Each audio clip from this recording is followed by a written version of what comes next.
দেখুন তেল গরম হয়ে গেছে, সর্ষে ফোড়ন দিচ্ছি, শুকনো লঙ্কা দিচ্ছি, আমের চাটনি বানাবো।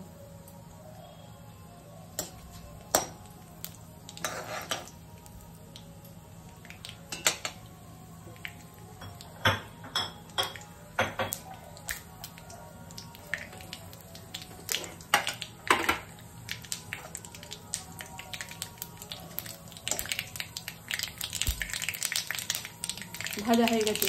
এই যে আম সেদ্ধর জল, এটা আমটাকে বয়েল করে দিয়েছি হাফ।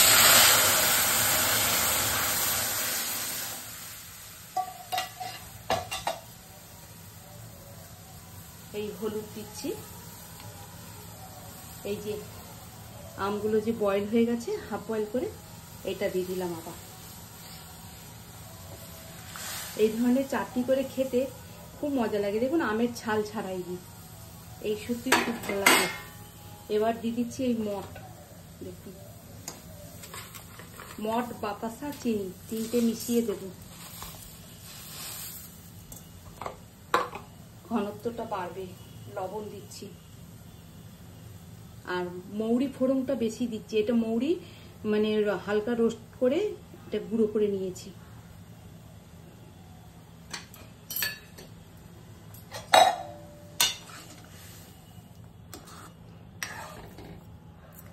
একটু ঝোল ঝোল হবে এটা।